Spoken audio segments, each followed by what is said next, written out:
Hello दोस्तों। आज की इस कहानी में आपका स्वागत है। मेरा नाम दिव्या है और मैं पंजाब में रहती हूँ। मैं दिखने में बहुत सुंदर हूँ। मेरी नीली नीली आंखें, हाँ सुंदर बहे और गुलाबी होंठ, कमर के नीचे तक लहराते, काले घने और लंबे बाल हैं। 5 फीट 5 इंच की हाइट है और मेरे कोमल शरीर पर जगह जगह पर एक से बढ़कर एक प्राकृतिक सुंदरता उभरी हुई है। और मेरे इस शरीर के उतार चढ़ाव को देखकर कोई भी मर्द या लड़का अपने ख्यालों में पूरी तरह से खो जाएगा। मेरी शादी को 5 साल हो गए हैं। मेरे पति एक व्यापारी है। पैसे की वजह से वह अपनी पसंद की कोई भी चीज लिए बिना नहीं रह सकते। चाहे वह कोई चीज हो या कोई महिला हो या लड़की, जिसे भी वह पसंद करते उसे किसी भी तरह हासिल करके ही रहते हैं और उसके साथ संबंध भी बनाते हैं। मेरे पति घर पर कम और बाहर ज्यादा समय बिताते हैं, इसलिए वे घर में ज्यादा नहीं रहते। इस कारण मैं भी उनसे कम नहीं हूँ। मैंने भी अपनी जिंदगी में बहुत मस्ती की है। हमने अपने घर में एक नौकर रखा था। अचानक उस नौकर को घर जाना पड़ा, तो मैंने उससे कहा, तुम घर जा रहे हो तो यहाँ का काम कौन करेगा? उसने कहा, मालकिन आप चिंता मत कीजिए, मैंने अपने बेटे को बुला लिया है और वह मेरी जगह काम करेगा। मैंने पूछा, उसे काम करना आता है? वह बोला, मालकिन मेरा बेटा बहुत अच्छा काम करता है। गर्मी की छुट्टियों में उसका बेटा गांव से हमारे घर आ गया। अब वही लड़का घर की साफ सफाई, झाड़ू लगाना, हट बर्तन धोना या कोई भी दूसरा काम करता। हमारे घर में खाने पीने का अच्छा इंतजाम था। किसी पर कोई रोक टोक नहीं थी। खाली समय में वह अक्सर हॉल में बैठकर टीवी देखता। एक दिन मुझे एक पार्टी में जाना था। रात में मैं पार्टी से बहुत देर से वापस आई और उस रात मैंने बहुत शराब पी ली थी, इसलिए सुबह देर तक सोती रही। मैं करीब 12 बजे उठी। उस समय कमरे के पर्दे अभी भी बंद थे, जिससे मुझे अभी भी रात जैसा अंधेरा लग रहा था। मैं थोड़ी देर और सोई, फिर उठकर बैठ गई। मैंने नौकर को आवाज लगाई और उसे बुलाकर चाय लाने के लिए कहा। फिर मैंने रिमोट उठाया और टीवी चालू किया। रात को सोते समय मैं अक्सर शर्ट और पजामा पहनती हूँ, कभी कभी लोअर भी पहन लेती हूँ। मैं बाथरूम में जाकर हाथ और मुंह धोकर वापस आई और बिस्तर पर लेट गई। तभी वह नौकर चाय की ट्रे लेकर मेरे कमरे में आया और ट्रे लेकर मेरे पास खड़ा हो गया। वह मेरी तरफ एक तक देख रहा था। मुझे लगा कि अब लड़का बड़ा हो गया है, इसलिए उसे किसी औरत की तरफ देखने का मन करता होगा, लेकिन मैंने उसकी तरफ ध्यान नहीं दिया। वह देख रहा है तो देखने दो, मेरा क्या कर लेगा। फिर मैं चाय पीने लगी, लेकिन वह मेरे पास खड़ा ही रहा। मैंने उससे पूछा, क्या हुआ, तुम्हें कुछ कहना है? उसने कहा, नहीं। मैंने कहा, तो फिर यहाँ क्या कर रहे हो? फिर वह तुरंत चला गया। कुछ देर बाद मुझे लगा कि मुझे उसके साथ ऐसा बर्ताव नहीं करना चाहिए था। मैं उसके बारे में सोचने लगी, उसे बुरा तो नहीं लगा होगा। मैं चाय लेकर बिस्तर पर लेट गई और रात की पार्टी याद करने लगी। पहले मैं सीधी लेटी, फिर उल्टी होकर लेट गई। मैं अपने ही ख्यालों में खोई हुई थी। तभी उसने फिर से दरवाजा खोला और अंदर आ गया। चाय का कप उठाकर उसने मेरी ओर देखा। वह बस मेरी तरफ ही देख रहा था। उसके मन में क्या चल रहा था, यह मुझे मालूम था। मैं भी उसकी ओर देखी और इस बार उसकी हालत मुझे पहले से भी ज्यादा अजीब लगी। उसे थोड़ी शर्म आ रही थी, लेकिन फिर भी वह चोरी चुपके मुझे देख रहा था। मैं ऐसे लेटी थी कि मेरा शरीर दिख रहा था। मैं भी जानबूझकर उसे अपना शरीर दिखा रही थी, क्योंकि मैं अपने पति से बहुत जलती थी। मेरा पति हमेशा किसी न किसी लड़की के साथ होता था, इसलिए मैंने सोचा कि इस नौकर को अपने जाल में फंसा लूं। फिर मैंने उसे जानबूझकर अपने कमरे की सफाई करने को कहा।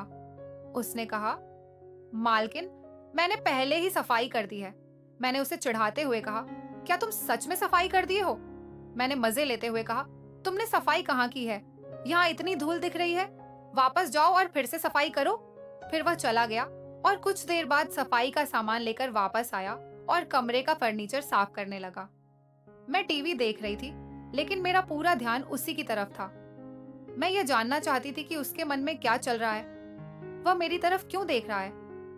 मैंने उससे पूछा, तुम गांव में क्या करते हो? उसने कहा, मैं गांव में बच्चों को पढ़ाता हूँ। फिर मैंने पूछा, क्या तुम सिर्फ पढ़ाई कराते हो या कुछ और भी कराते हो? उसने जवाब दिया, मैं शाम को अखाड़े जाता हूँ। मैं हंसी और उससे बोली, तो तुम पहलवान हो? फिर मैं मजाक में बोली, तुम्हारे शरीर को देखकर तो नहीं लगता कि तुम पहलवान हो। उसने कहा, कुश्ती में शरीर नहीं बनता, ताकत आती है। मैंने अभी अभी शुरू किया है। फिलहाल मैं सिर्फ अखाड़े की मालिश करता हूँ, ट्रेन साफ करने और गायों का दूध निकालने का काम करता हूँ। मैंने पूछा, क्या तुम्हें मसाज करना आता है? उसने कहा, हाँ, मैं बहुत अच्छी मसाज कर लेता हूँ। उस्ताद जी सिर्फ मुझसे ही अपनी मसाज करवाते हैं। मुझे लगा कि ब्यूटी पार्लर में मैंने बहुत सी औरतों से मसाज करवाई है, लेकिन किसी मर्द से कभी मसाज नहीं करवाई। मुझे लगा कि अगर यह मुझे मसाज करेगा तो कितना आराम मिलेगा। मैंने उससे पूछा, तुम्हारा नाम क्या है? उसने कहा, मेरा नाम कमल है। मैंने उससे पूछा, कमल, क्या तुम मेरी मसाज कर सकते हो जैसे तुम अपने उस्ताद की करते हो? यह सुनकर वह शर्म से लाल हो गया और कहने लगा, मैडम, मैं आपकी मसाज कैसे कर सकता हूँ? आप एक महिला हैं। मैंने कहा, मैं महिला हूँ तो क्या हुआ? जाओ, किचन में तेल की बोतल रखी है, उसे लेकर आओ और मेरी मसाज करो। वह वहीं खड़ा रहा और कुछ बोल नहीं रहा था। फिर मैंने कहा, अगर तुम मेरी मसाज नहीं करना चाहते तो मत करो, जाओ और अपना काम करो। वह अब मानो किसी कशमकश में फंस गया था। वह सोच रहा था कि अगर उसने मालिश की तो उसे मैडम के गोरे शरीर को छूने का मौका मिलेगा। कुछ देर तक वह वैसे ही खड़ा रहा। फिर मैंने उससे कहा, तू किस चीज का इंतजार कर रहा है कि जा और तेल की बोतल लेकर आ। वह किचन में गया और जैतून तेल की बोतल ले आया। मुझे भी कई दिनों से मसाज नहीं मिला था और मेरा शरीर अकड़ गया था। मैं सीधा लेट गई और वह मेरे पैरों के पास आकर बैठ गया। वह मेरी ओर देख रहा था और मैं उसकी ओर देख रही थी। दोनों के मन में एक अजीब सी हलचल थी। मैं सोच रही थी कि मेरे शरीर की मालिश करते करते वह अपने पर काबू नहीं रख पाएगा और मेरा काम हो जाएगा। इतने जवान लड़के के साथ मैंने पहले कभी मसाज नहीं करवाई थी। मुझे भी थोड़ा अजीब लग रहा था कि क्या वह यह सब कर पाएगा। वह तो जवान है, लेकिन क्या वह पूरी तरह से एक आदमी बन गया होगा या नहीं? वह भी शायद इसी तरह कुछ सोच रहा होगा। वह सोच रहा था कि वह मैडम के गोरे शरीर को कैसे छुए। अगर उसका हाथ मैडम के गलत हिस्से पर लग गया तो क्या होगा? क्या जब हम दोनों कुछ देर तक चुपचाप एक दूसरे को देख रहे थे, तब मैंने अपना पैर उठाकर उसकी गोद में रख दिया और कहा, अच्छे से शुरू करो। उसने अपने हाथ में तेल लगाया और मेरे पैरों को धीरे धीरे मसलने लगा। मैंने उससे पूछा, क्या तुम अपने उस्ताद की भी ऐसे ही मसाज करते हो? उसने कहा, नहीं, उनका शरीर लोहे की तरह सख्त है। मैं उनके शरीर को बहुत जोर से मसलता हूँ। मैंने कहा, तो फिर तुम मेरे पैरों को इतनी हल्के से क्यों मसल रहे हो?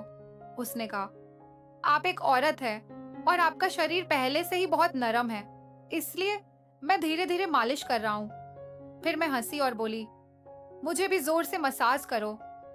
उसने पहले मेरी ओर हैरानी से देखा, फिर धीरे से मुस्कुराया। उसकी हंसी में थोड़ी सी शर्म और कुछ बड़ी उम्मीद थी। मैंने कहा, सिर्फ हाथ पैर नहीं, ऊपर तक मसाज करो। उसने अपने हाथों पर तेल लगाया और मेरे घुटनों की मसाज करने लगा। ऐसा लगा मानो उसके हाथों में जादू हो। मेरे पैरों में बिजली सी दौड़ गई। उसे भी शायद यह महसूस हुआ होगा।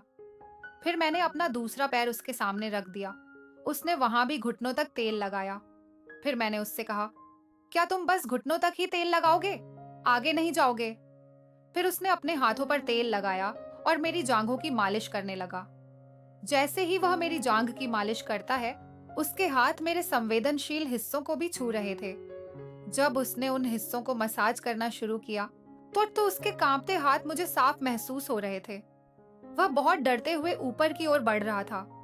मैंने उसका हाथ पकड़कर अपनी कमर पर रख दिया और कहा, यहाँ तक मेरी मसाज करो। वह मेरी कमर की मसाज करने लगा। उस समय मुझे ऐसा लग रहा था जैसे मैं 7वें आसमान पर पहुंच गई हूँ। अब मसाज करते हुए 1 घंटे से ज्यादा समय बीत चुका था। फिर उसने मुझसे कहा, क्या मैं आपको एक बात कहूँ, अगर आपको बुरा ना लगे तो? मैंने कहा, बोलो। तो उसने कहा, मैडम, आप बहुत सुंदर लगती हैं। मुझे लगता है कि आपको मेरे साथ डांडिया खेलना चाहिए। मैंने कहा, देर किस बात की है, चलो शुरू करते हैं। उसने भी देर ना करते हुए शुरुआत कर दी। तो दोस्तों, उस दिन कमल ने मुझे बहुत अच्छी मसाज दी और मुझे बहुत मजा आया। तो दोस्तों, यह थी हमारी आज की छोटी सी कहानी। आपको यह कहानी कैसी लगी कमेंट करके जरूर बताएं। अगर आपको यह कहानी पसंद आई हो तो लाइक करें और अपने दोस्तों के साथ शेयर करें। आगे भी ऐसी ही रोमांचक कहानियां पढ़ने के लिए हमारे चैनल को सब्सक्राइब करें। बेल आइकन दबाना ना भूलें ताकि आप मेरी कोई कहानी मिस ना करें। धन्यवाद।